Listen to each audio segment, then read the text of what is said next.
You bastard. Just stop being a dickhead just in time. Yeah. Thanks for that. Make me look like the dickhead.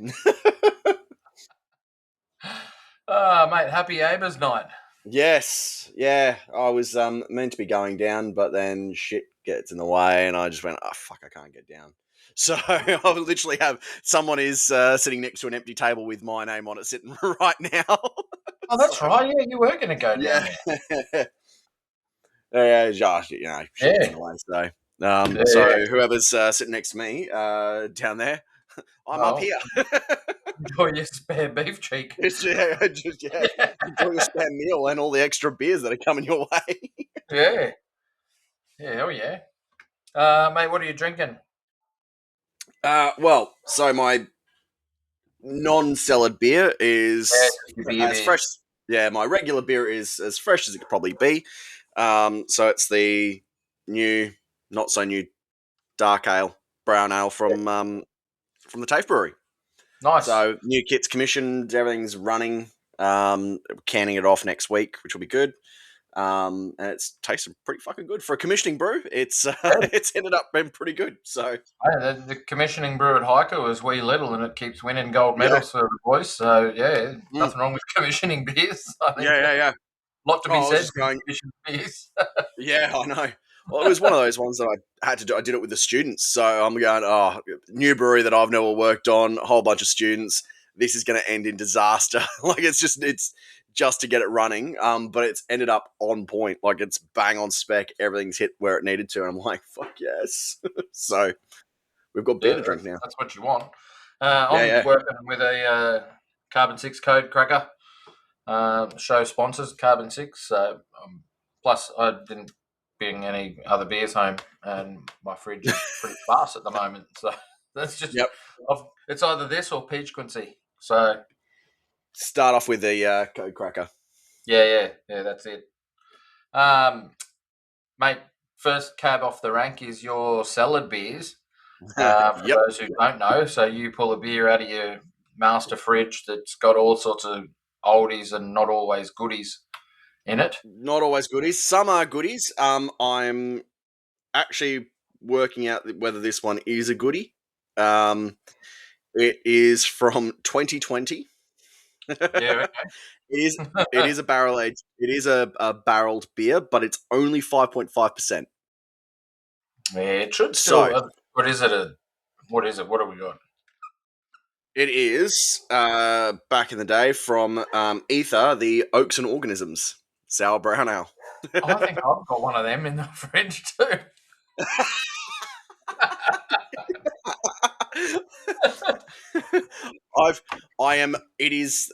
I'm a little bit worried about it because I'm squeezing this can and it is rock solid. So this is going to be, it is a slow hiss, that one. Yep. She's a foamer. Holy crap, yep.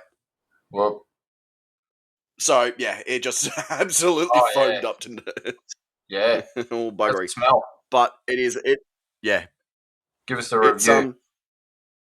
It's actually smelling pretty good. I mean, it is a sour beer, so it's gonna hold up fairly well. We're not expecting anything magical from many hops or anything like that, but there's nothing funky about it. It was a good beer. Oh, okay. It's a lot more sour than I remember. Wow. Okay. Yeah. That might be one I don't finish. Yeah. I think the acetos kicked in a little bit, and it's quite vinegary. Yeah. Right. Okay. Yeah. It is very vinegary. Yes. Kevin and I keep joking that we need to make a sour beer with our IBC of Trube and hop waste. Oh, no, that just no. Mate, every time we open it, every bacteria we've got to run stuff out. We're like, oh, this is getting horrid.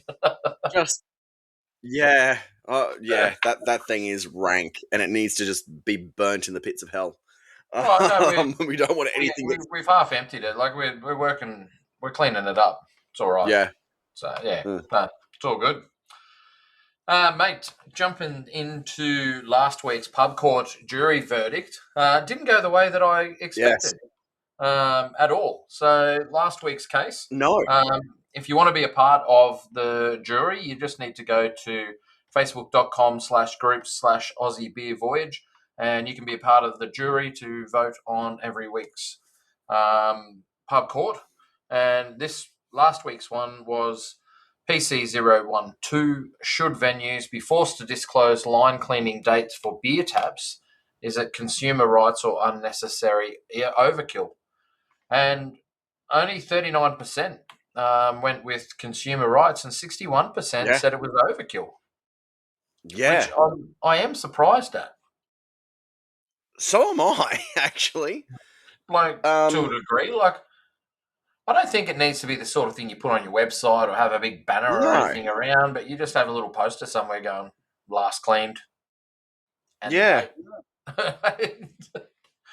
Yeah, because you or me or anyone, as far as I'm aware, has that published and put up anywhere. Like, I'll tell people if they ask. Yeah. But,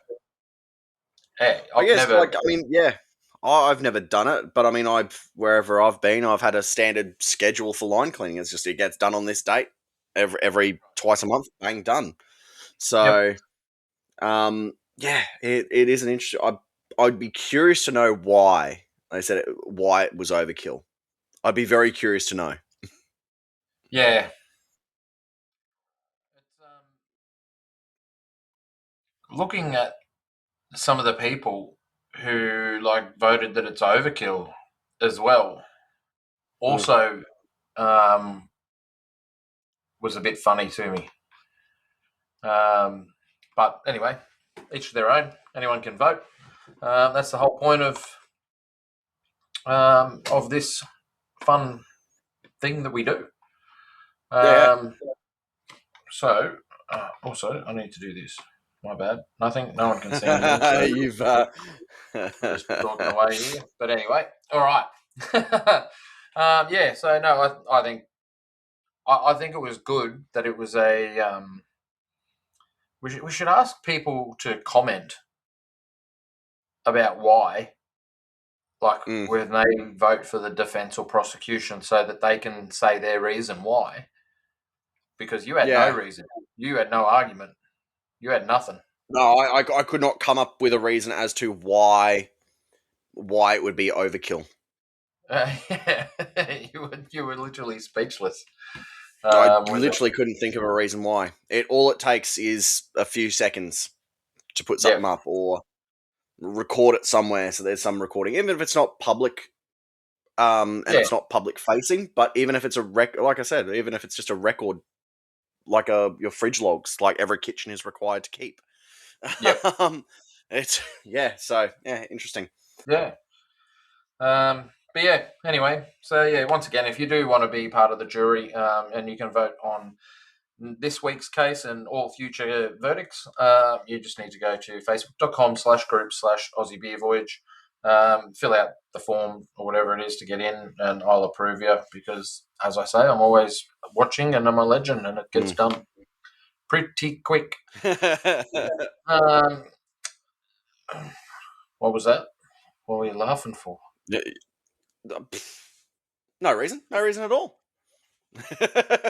You say it's a legend, but it's you have no life and you don't sleep at night. So this is true.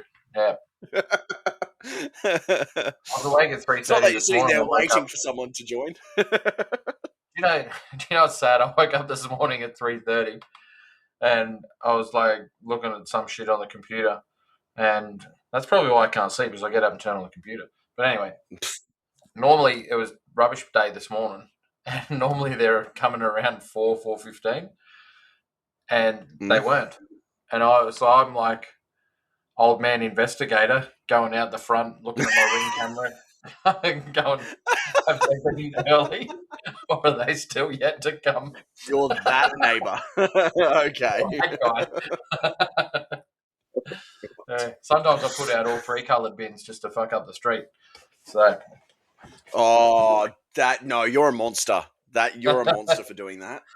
I That always is pull it evil. in before I go to bed. I always pull in the weird one. Oh dear. Moving You're a on bastard. to That's news, cool. mate. First article is from you in regards to Queensland TAFE. Yeah, well, it's more of a it's more of an ad. I actually forgot about it, to be honest. I actually forgot about it. That we put in a bid for some funding for industry to put a skill set together. Yep. And because obviously breweries are bloody struggling everywhere, and rising costs are definitely something that everyone's sort of got their ear to the ground on. Yeah.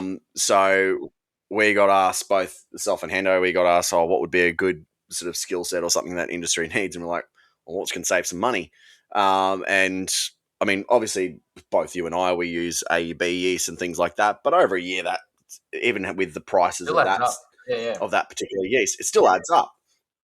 So we put together a yeast husbandry skill set, basically for showing how to small scale and upscale yeast propagation with lab work, and it's free. There's 32 places. I think there's one running end of this year. We've also got to do one regionally. So Okay. TAFE Brewing's going on a road trip up to North Queensland somewhere to a regional distillery or brewery.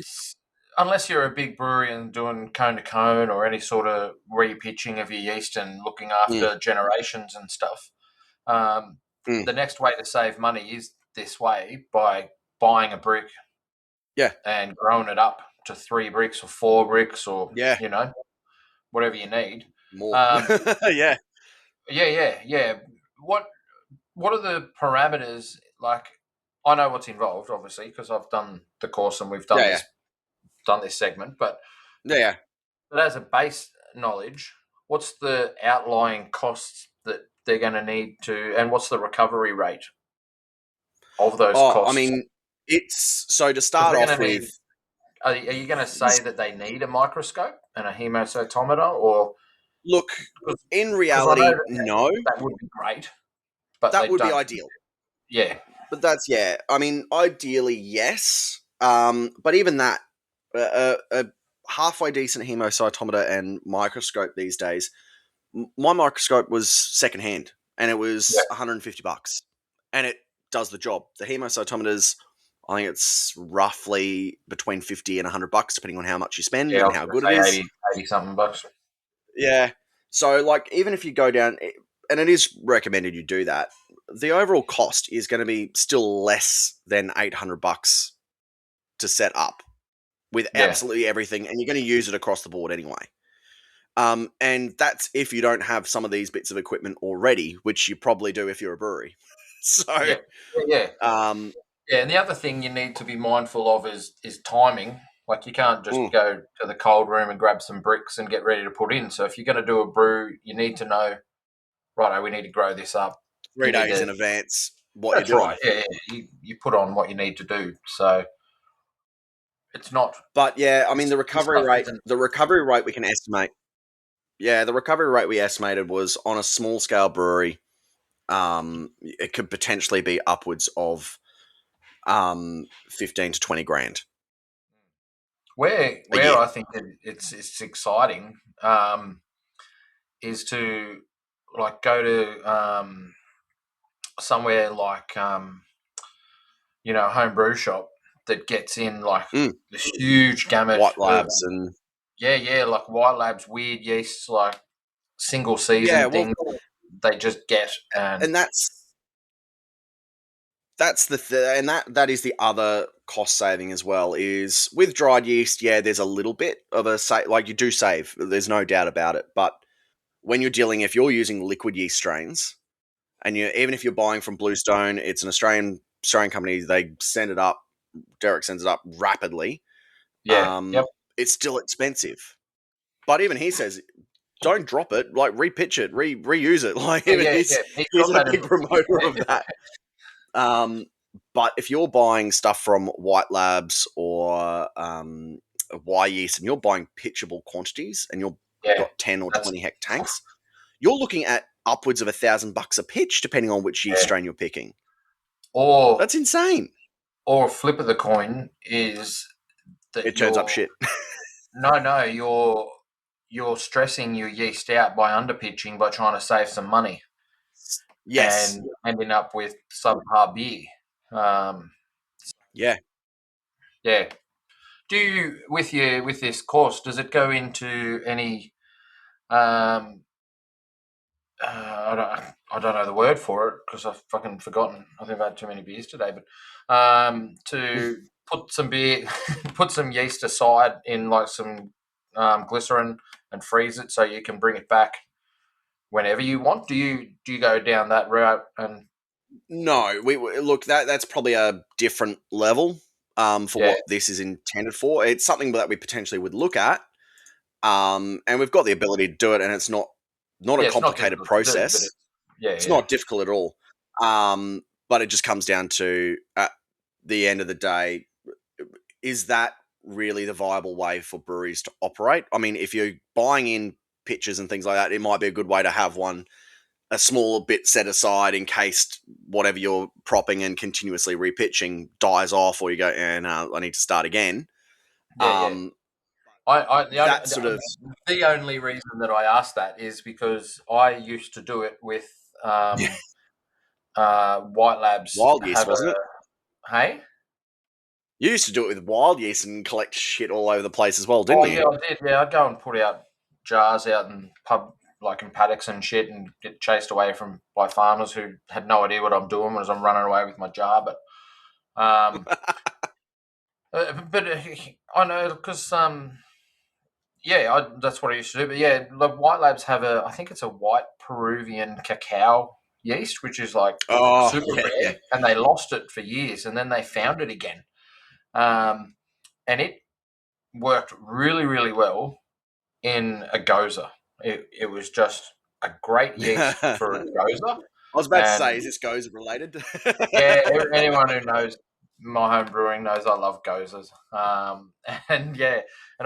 used to buy like the one vial to do whatever I needed to do, but I would grow it up at home and then separate it out into 5 different vials and then mix it up so that I could freeze it so that I could brew with it whenever I wanted, basically. So, yeah, I get where that's coming from, and I get where all of this, like when you're talking commercial scale and the sizes that you're able to do, it's huge amount of savings that are possible.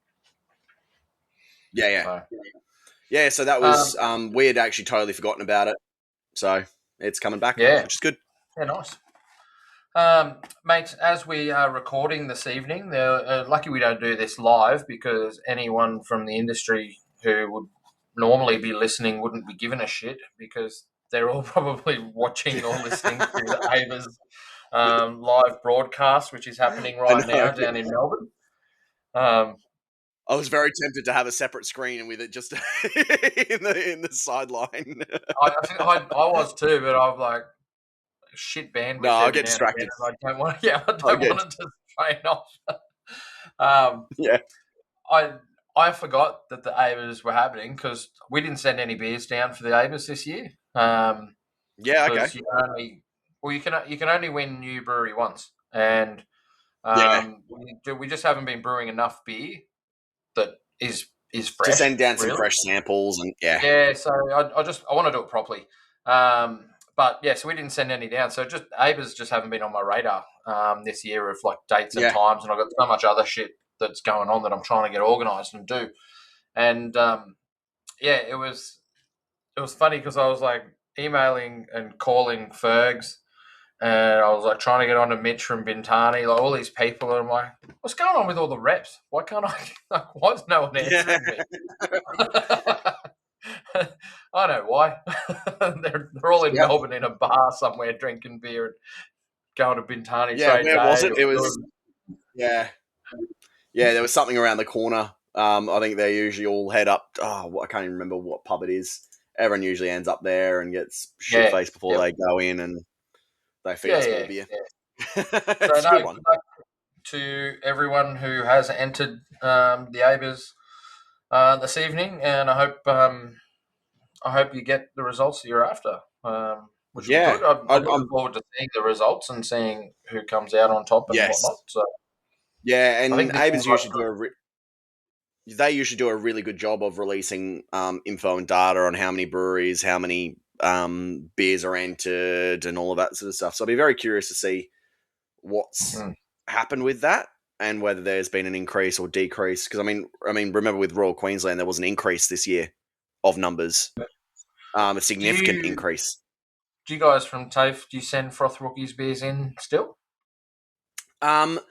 So usually every year we'll send stuff into Royal Queensland. Okay. Definitely. We always send at least 4. I didn't send any in this year because one, it was me flying solo and I just did not have any time.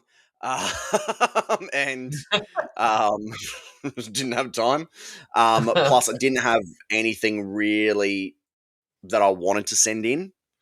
Yeah. Because we had like a 6-month period where we were out of brew lab, so we had no commercial facility to brew at. Yeah, you just finished. Any of the beers would have been old, and some of them were fine, but it would have been a pointless entry.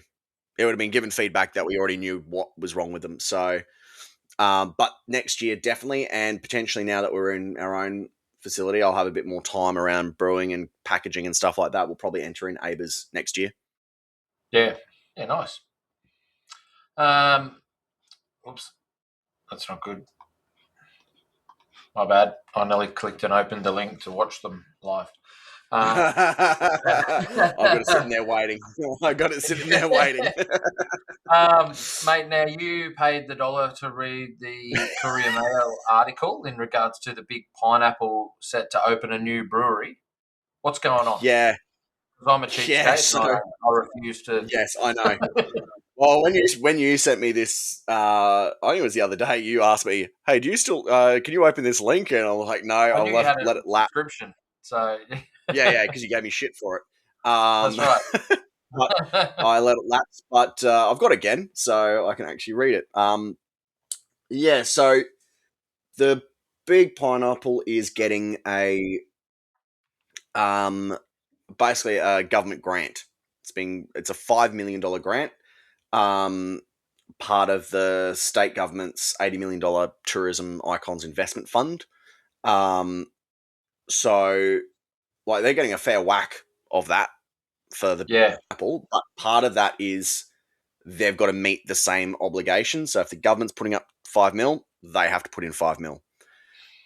So $10 million in total. Minimum that's going to be spent. So the owner is mining and construction, stuff like that. Does it mention anything in the article about Sunshine and Sons? No. The distillery? Mentions nothing. Because that's where they're at, isn't it? They're part of that complex. I don't know. See, there's been so much stuff happening at that site over the years. So, because remember, that was the original Diablo site. Yeah. Yep. So that was originally Diablo. Then they had some licensing and red tape BS that was council BS. In this case, this is one of the few times that I go, yeah, that is council BS. Because that they then had to move. Sunshine and Sons part of the big pineapple, or are they just located nearby? I think they're located nearby. I don't know whether they might lease it, but I don't know. Okay. I'm not 100% sure, but I don't want to speak out of turn and say that they're a part of it. Yeah, it sounds like there's so much stuff going into it around it. Like, well, we talked about a lot of this. money. Like, is this a tourism push, and they're just taking the love of craft to get more people to go to their doors? I don't know. Look, it's a weird one. Because that's a lot of money to spend on a brewery too. So it's not just the brewery. So part of this fund is Because at this point, I don't know that it's very early days. It's been approved, but there's no funds released yet. Yep. So at this point, it's still in the how you going phase and going and trying to work out what they're doing. But they're looking at adding in a brand new family friendly microbrewery, sports bar, and retail hub. Plus, they're Yeah. also doing upgrades to the main building. They're apparently doing some work to the pineapple itself, veranda repairs, energy and efficiency improvements. So they're spending a bit of money, but I had a feeling that they had already been given a fair whack of money. Yeah. So I think from what I can see, um, outside of private sponsorships and funding from other organizations, government grants from 2019 to now will total $11.8 million spent Yeah. on the Wow. big pineapple. Yep. Um, is that a good use of funds? I don't know. Draw um, a card to the Sunshine Coast. I mean, it's been a long time since I've been there. Like a long, long time. I was there Is over it? Christmas. I went to the zoo. Was it busy? No, and it was expensive, and it was really hot. And I mean, it's hard to walk around as an adult when you've got a kid running around. You're trying to get them to eat their Yeah, freaking ice cream, and it's a hot summer day, and you want yeah, them to see all the animals, and it's a hot day, so all the animals aren't always into being on show on a hot day. All these things come into play, right? yeah. So as an adult, you can sort of go, "This It, is a shitty experience" or whatever, but it's not necessarily that way. But it's a big, complex area, and I know they've always yeah, been trying to get people there. Like, don't they have a conference area, conference room, and yeah. stuff So there? yeah, they've got a conference. They're also adding upgrades to it, so they're going to increase the capability of it.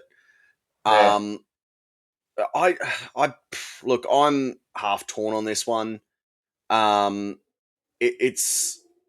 I would much rather see grants being afforded to small startups, yeah, yep, independent startups, not big multi-million dollar mining moguls with corporations that are running it in the background. Like, there's already been issues with this current ownership anyway. There was some infighting, and because there was two companies that had partnered. yeah, One of them breached the contract, so then they bought the other out, and a whole bunch of other stuff. So there's already been some iffy stuff happening in the background with this, and I just go, there's so many smaller breweries, smaller businesses, cafes, restaurants, all of these that are struggling to operate, just because of cost of running their business. But yeah. $5 million can be spent on this and Bloody put in oath. something new rather than helping those that are already existing. Seems Yeah, weird for me, especially something like this, which is kind of, look. As I said, haven't been up in a long time. It seems like it's a dying attraction. It's not something. It's not like Australia Zoo where it's bringing in millions and millions and millions of people a year. I'd be very yeah, surprised if it is. yep. Um, but it's going ahead. I would love to know what the sort of where they are at in terms of the funding and what's actually being done. Because as I said, still early days. Um, there's Yeah. no actual plans out other than yes. Or that's been they would have had to submit plans, but there's nothing public yet. It's a shit article, and that's why it's on the Courier Mail. Anyway, Yep. let my And feelings be nowhere known. else. I cannot No. find anyone else. Yeah, that's got Um, it. So moving on, mate, to international news, and you picked an article which I read as well today. yep. With Vine Pair, they asked brewers, eight Yes. brewers, which craft beer styles are I officially added dead. this in because it Yeah, I saw this because I laughed and I just went, "This is hilarious." Um, there's a couple that I go. There's a couple in there that I go. Actually, yeah, I haven't seen any of those around for a while. I haven't seen them around. So like brute IPAs, like Yep. so apparently, so from what I can see is that they went to 8 breweries and asked them, the brewers, what styles are done, what's no longer being brewed, what's dying off, and things like that. And what I do Well, what's find interesting interesting that some is, of it is seems to be regional too. yes, Like some of the answers, yeah, which you're right. can be It's a little bit unfair, right? Like red ale. Are you serious? yeah, that's it. It's like, I'm sorry. Have we forgotten Kilkenny? Like, have we forgotten? Have we forgotten?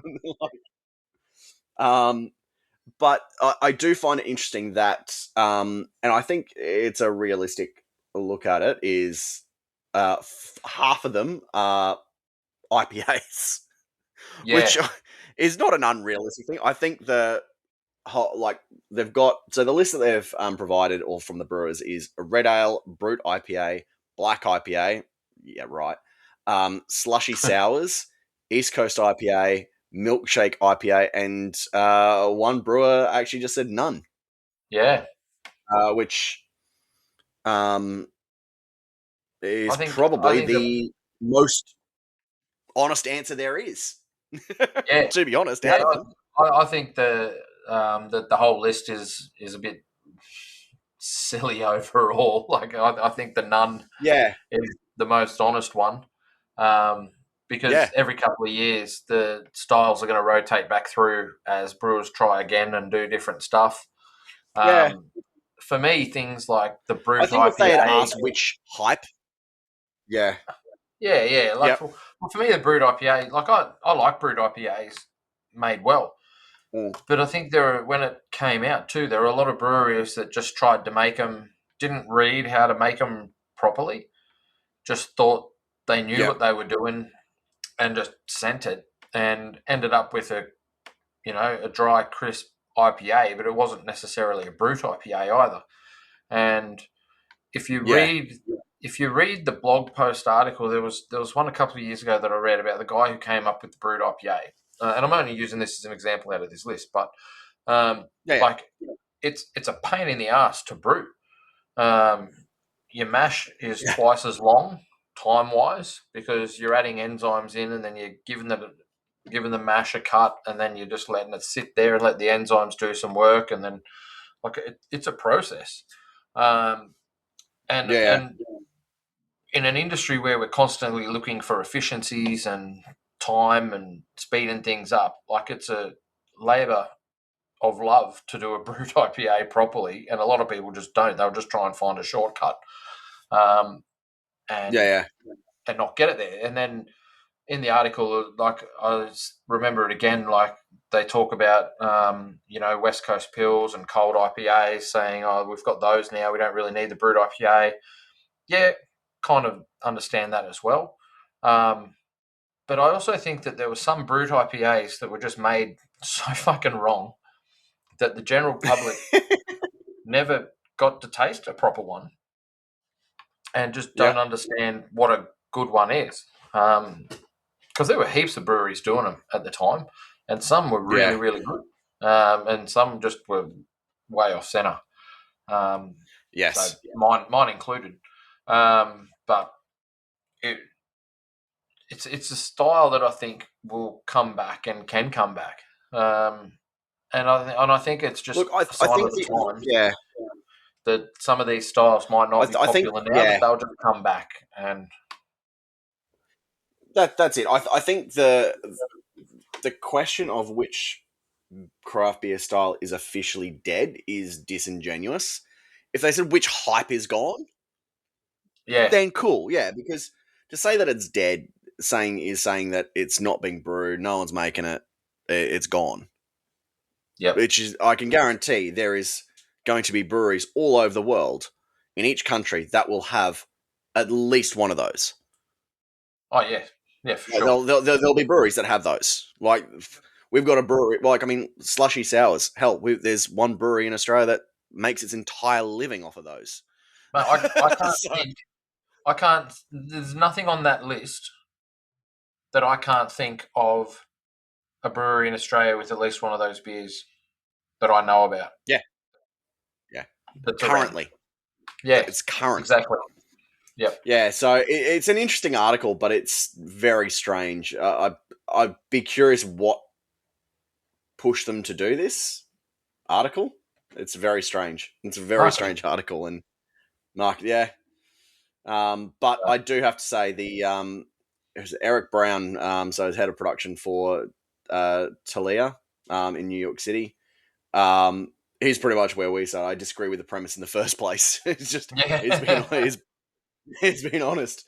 The answer should be to think of some super niche style that the masses have stopped buying or caring about or never were aware of before. Yeah. Yeah.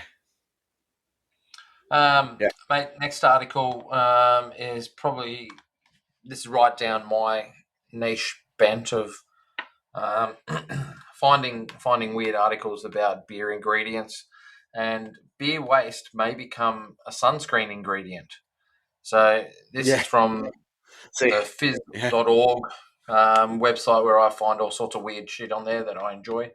That they talk about hops and the leftover hops from beer being Yeah. able to have a UV.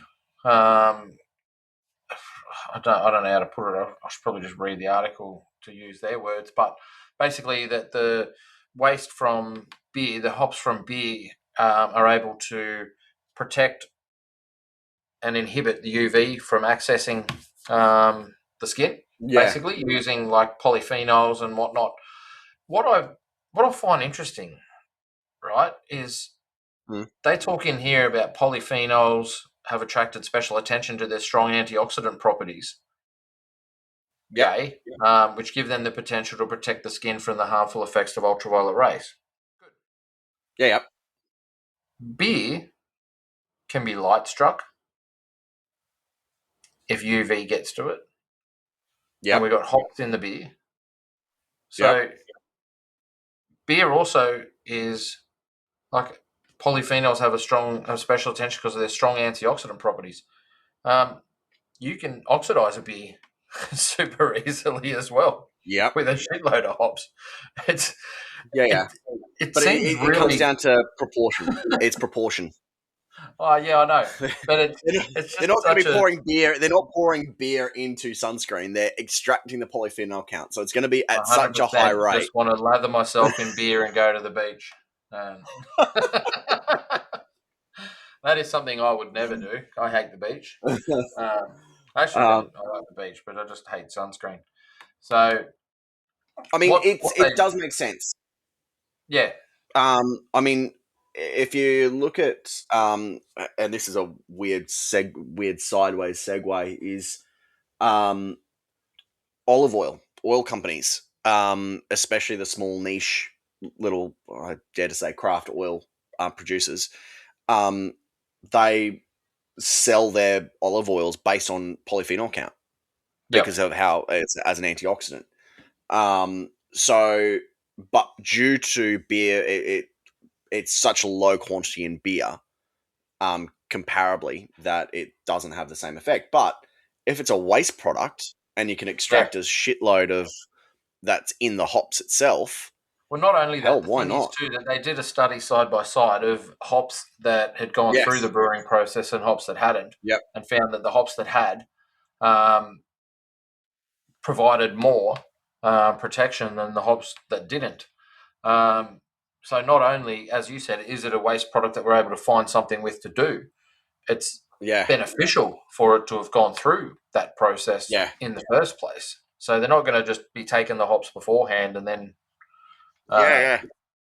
making sunscreen out of it and making it more expensive for brewers. They'll be able to let brewers use it and then take it from brewers and then put it into a product itself. So Yeah, I mean, it's very cool. I mean, the weird niche shit is right up your alley, but the actual science side of it is really cool. Once you look into it, it's right up my alley. So I really want to know.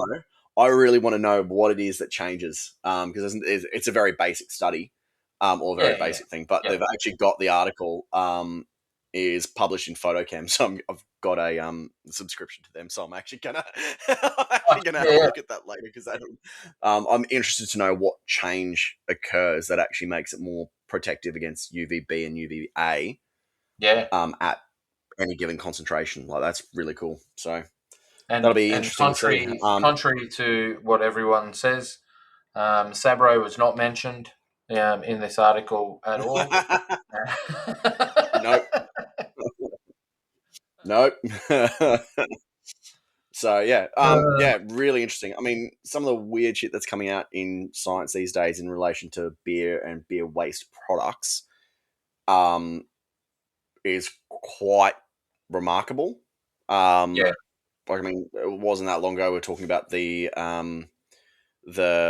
beer, the vaccine beer that professor had created. yeah. That's now I think started spreading. And apparently, I think he's got a new grant to actually look into it further. oh shit. Yeah, okay. So, I saw something pop up somewhere recently, about it and following on, and it looks like they're actually going to he's moving forward a little bit further, There and you go. testing other stuff. So really cool. Yeah. Mate, moving on to our next, I don't know what you call it. Anyway, brewery visit Segment. wish list and why. Yeah, segment. That's the word I was looking for. It's hard to say segment when you're reading beer style and different shit. Brain was in Yep. a whole other state. Area. But anyway, Yep. brewery visit wish list and why. For me, I've chosen Jester King this week Yeah. Fair. from Texas and the US. Um, Famous for their wild ferment beers. They do other beers that aren't Yep. necessarily using those, but they generally what they're famous for and well known for is their wild ferment and wild yeasts and that sort of stuff, which absolutely fascinates me. I find it incredibly amazing and interesting, and would love to go there Yep. and check it out. Yeah. Yeah. So Fair enough. yeah, Yeah, I've had. I remember there was. Who was it? It was. Uh, Matty Emerson, when they were still running Brewski. They did an yep, event with Jester King. And it yes, was at I like remember that. 9 a.m. in the morning. Yeah, um, and it was like six of their beers. They got kegs in for, and I was there at 9 a.m. Drinking stupid wild fermented uh, beers, and they were damn good. yeah, So yeah, yeah. I remember they that. definitely make some That cracking was beers. back. That was back when Matt used to just buy pallets of random kegs from the Random shit. states and whatever. Oh, fuck. Yeah, Miss random those shit. days. We miss you, Matt. Um, Start doing that shit yeah, again. yeah. Well, mine is, at one point, if you uh, looked at it a year ago, would have been a different story. But Anchor Brewing in San Fran now, they Ah, are reopening. They got oh, bought. really? So yeah. So they got, because support. Was it The yogurt Sapporo? Yeah, it guy, was Sapporo. Yeah. is he opening So it again? they've started works. They started renovating works within the brewing Yeah, okay. facility Yeah, to get wow. it open again. Nice. That's good. So Yeah, that was Anchor Brew, that was yeah. So sad when Anchor they got Brewing, bought out by Sapporo, and then sad when they closed it altogether. and then closed it. So yeah. So I would hope everyone does know who Anchor Brewing is, but they are the first craft brewery in the US. Yeah, Started in 1896. They are the first craft brewery in the US. So they had been operating years and years and years. So 127 years before Sapporo decided to shut them down. And yeah, as a business owner with a shitload of money, decided to buy it. Bought the brand, bought the site. I think he's been working in the background trying to get it organised and get it operational. And it was, I think it was earlier this year, they started getting trades in to start doing some maintenance work and getting things operational. So I'm hoping that we will get it operational and that it'll be running again. It's the owner of Chobani Yogurt.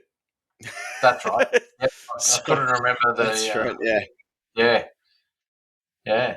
So apparently early this year, works had started. So that'll be very cool if it gets open, and if it does, I do want to go over and drink there. Yes. Yep. Oh, same. Would love to go. Mate, we have a new sponsor. Do we? Oh yes, we do. Yeah. So our next segment, which is already famous, Pub Court.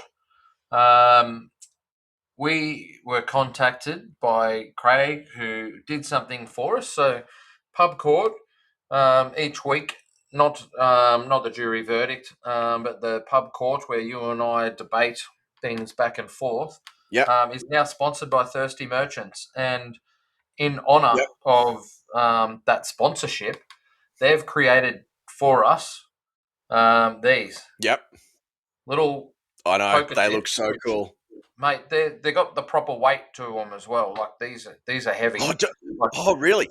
Yeah, these are. Nice. You're holding a thing, right? And I'll see. I don't know. So we got Spill the Pint defense there with the little beers. So that's tails. Yep. And heads, it's got yours and our noggin on there for prosecution. Yep. So you and I have a coin each.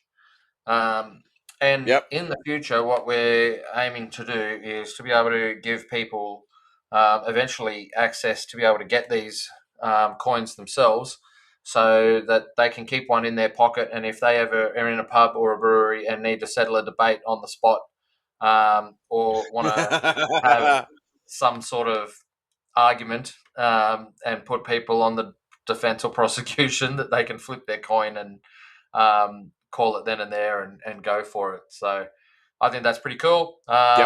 Massive shout out. Thanks as well to Thirsty Merchants for doing that for us. But yes, so this week's case, PC014, and it's very on topic tonight. Should beer awards remove categories with fewer than a minimum number of entries?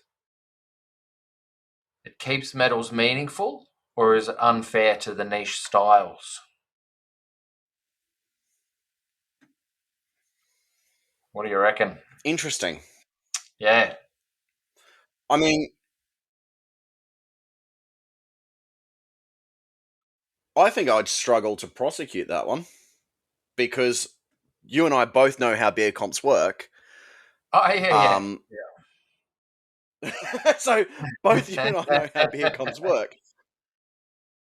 And entry numbers are irrelevant to whether a beer does well or not. Yeah, exactly. Yeah, well, I'm not. Yeah, I'm just going to take your information just in case I end up on that side of the argument. Yeah. All right. I mean, I'm the only one who's got the coin at the moment, because I didn't get to see you today to be able to give you your coin. It is actually coins plural. There's two, but I've only got one in here, and I'm keeping one in the car, so that if I need to settle an argument, I've got one that I can flip and have a go. What do you want to? What do you want to call? Or, well, you know what? Craig said to me today, he goes, "Oh, you know what you should do? You should take it in turns. Whoever, we should take it in turns back and forth." And we already do a lot of things, taking it in turns. So like our next segment is the industry legend shout out, which is my turn this week. So I reckon it's your turn this week to call, and I'll flip. Yep. But we need to decide what that call means? Well, no, we don't, because it says on it prosecution or defence. It's already on there. Yeah. So you need to decide. Basically, if you're flipping, well, either that or we just go, if you're flipping for me, and you choose and basically whatever the coin flip is, I get, and we completely randomize it. Yes. Okay. Yeah. That's great. You flip for me, I flip for you, and whatever it lands on there, I have to do. Yep. And I mean, I can be trusted because I half the time don't even know which side is the defence or prosecution until you tell me anyway. And it's always been that. It's I just never understand it. I just love the game. It's just fun. I just enjoy this part of it. It's just a fun premise. I just get excited and enjoy it. Yeah. All right. So you don't need to call anything. I'm just going to go. Yeah. All right. Here we go. Shit. Hang on. I'm going to do it again because I threw it at my face. Okay, Matt. You are arguing the prosecution. Oh, God. Minimum number of entries? Fuck. That's right. So I'm arguing that it's unfair to the niche styles. Yep. I say that's meaningful going out. We need to cut it off. Yeah. Defense goes first. Let me get my calculator out. That's right. Time a minute and a half.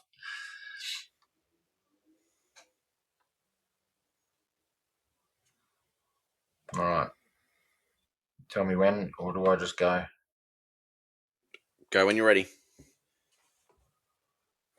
Okay, so beer awards are run of the understanding that brewers will brew all sorts of styles of beer to be judged. There's not a call out unless it's something like the IPA Cup where this is the style that you're going to be brewing.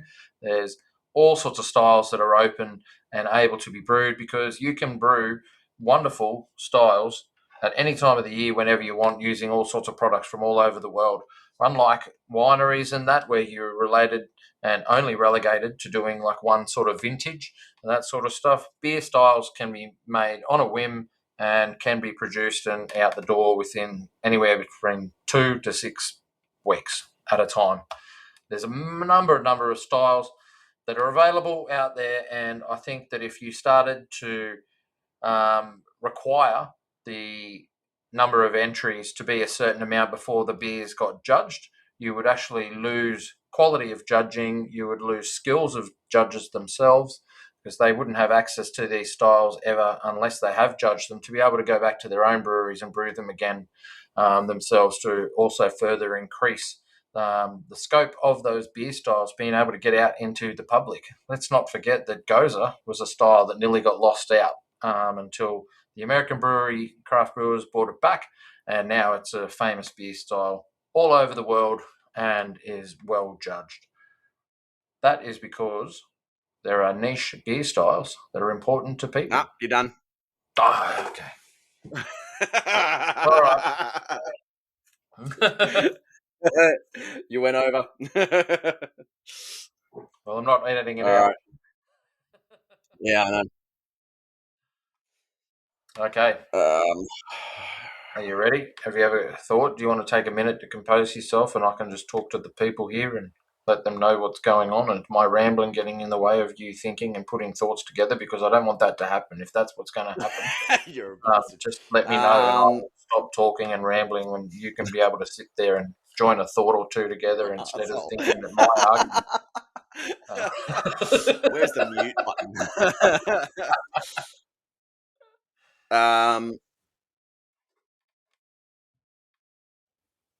Yep. Okay. All right. Ready, set. Competitions. They're designed to show who's the best of the best, who produces the best beer in a particular style. If all we're doing is putting in entries and people are brewing niche styles just to enter into competitions, just to try and beat the odds of getting in with a couple of different beers into different categories. All we're doing is robbing those who have done a lot of hard work in other beer styles. If one person enters in a one particular beer and no one else does, that doesn't really mean anything. It just means, yeah, cool, they've made a great beer. But does it really represent the industry as a whole? That's all I can think of. I'm done. And you are lucky that everyone is at the AIBAs and sitting there drinking. Otherwise, I would have gotten beer styles.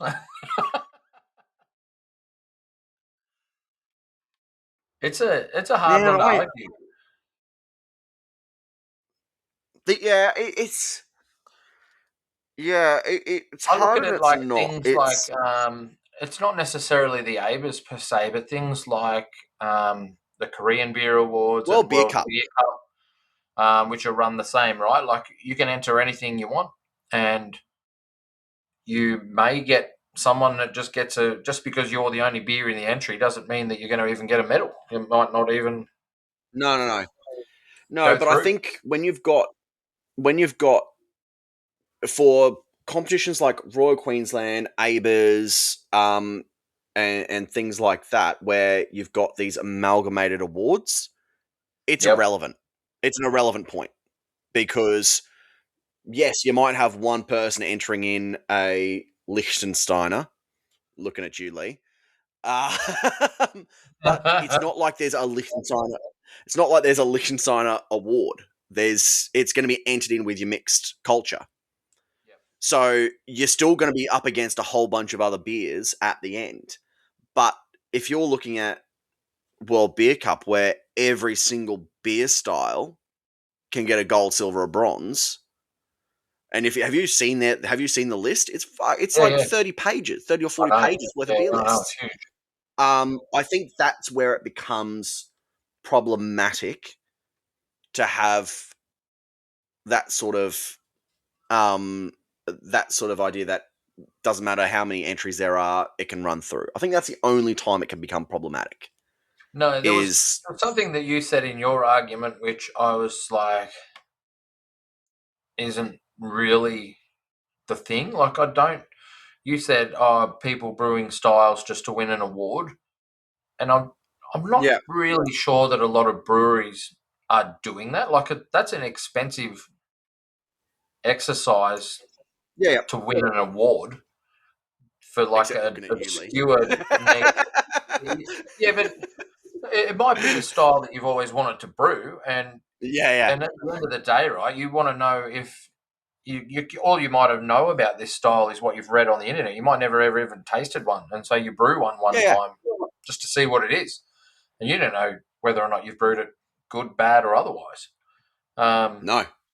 So you would hope that someone who's judging it has had that style. And that's when I think it comes back to that education of the judges, that they get to taste these styles that they haven't had and go, oh, that's what that is. But then again, is that at the end of the day, does that really, is that a good thing? Because if you've got a whole panel of judges and they get a beer that hasn't been brewed fucking for 40, 50 years and none of them have ever tried it, can they judge that appropriately? Well, if it's a beer that no one's ever tried and all they're going on is a style guide that is written based on someone trying it from probably decades ago, like that's why we have these competitions, and that's why craft beer is so awesome, because we get to have all of these things and try them and learn and educate. That's cool but that's cool in a learning environment. But this is about, like, people are spending money on comps and things like that. It's a little bit different. Well, yes and no. That argument's kind of moot anyway, because you can sit at a table and the beer style category, even for juicy hazy IPA, can say hops low to high. Now, true. Your definition of low to high is going to be different to mine, even if we both agree the beer is good and it fits within that parameters. True. Because everyone's so much different, because there's that subjectivity, and that's why around a judging table there's so many judges and they all get there and their scores go together and you talk about it and you debate it. And that subjectivity that is inherent in the judging, because we are tasting something, and as much as you try and put your bias aside and go, I'm matching these words, everyone's going to be a little bit. Everyone's still going to be tasting, because even some brewers, some brewers have either bitter blindness or they just like a extra bitterness and stuff. And there's nothing wrong with the beer, but if that's what they're tasting and that's what they're making their beers hit, like IBU is a number that gets thrown around all the time. Oh God, no one. I hate. Actually, that is one of my pet peeves: is breweries who put it on their cans. It's like it's fucking irrelevant to the punter. Fucking irrelevant. Yep. Because perceived bitterness is totally different, and so I don't know. I know where you're coming from, but I think it's a more the merrier for me. I want to see all the weird styles and new styles created. Like we brewed that the Ukrainian Golden Ale, which is a new style that's out. So I think that is a way that also exemplifies that it actually opens the ability up for us to craft new styles and come up. Yeah. All right. If you want to vote for either one of those, you just need to go to facebook.com/group/Aussie Beer Voyage, and you will be able to join our jury and be a part of history. That is thanks to Thirsty Merchants. Mate, it's my week for Industry Legend shout out. I have chosen this week Karen from Ryefield Hops. And not just Karen, all the guys down there, but I normally deal with Karen from there. But we ordered some hops. They last week organised and sent out some samples of their pellets to a whole bunch of brewers, and then organised an online sensory session where we all sat there and opened up the packets live, rubbed them, smelled them, didn't taste them, but easy to get there. But and to go through all their hops and to see where they're at and what they smell like and whatnot. And I ordered some based on what Kevin wanted for a beer that we want to do, which was cool as well. And Karen is awesome. Responded to my email straight away on different things, and just an absolute legend. I first met Karen and Jade, I think, at Grainstock last year. Yeah, right. When I was out there at Witten and whatnot with the Voyager thing. So that was fantastic. Cool. Tried the beers out there; it was absolutely amazing, and I'm looking forward to using their hops in an upcoming beer with Carbon 6. We're actually going to throw them. I think we're going to put them into our next hazy IPA that we're doing, which is a collab brew, which I might share some more information about that next week. Cool. You'll hear it here first for Brisbane Beer Fest. So, and we brewed our milk stout yesterday.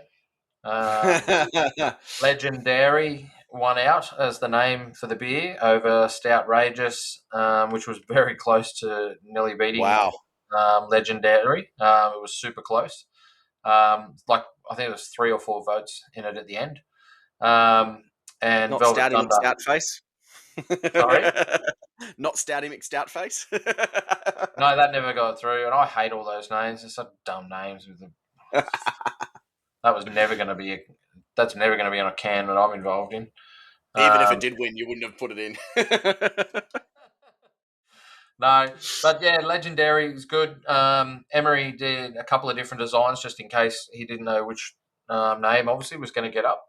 And the Legendary can looks absolutely incredible. It's a black and white can with a picture of a cow on it, but the cow's super camouflaged. It's just a black and white can, and looks fantastic. I can't wait for people to see it and taste this beer either. So it was firing off like a rocket this morning, overflowing in the bucket with the ferment. So Yeah. looking forward to it. So cool. I've got nothing else. You got anything else? No, I've got nothing else. No, Sweet. I'm gonna go and watch the AIBAs. Right. Yeah. I might go and do the same. Yeah, fair enough. All right. Cool. Well, I'll see you next week. No worries. See you then.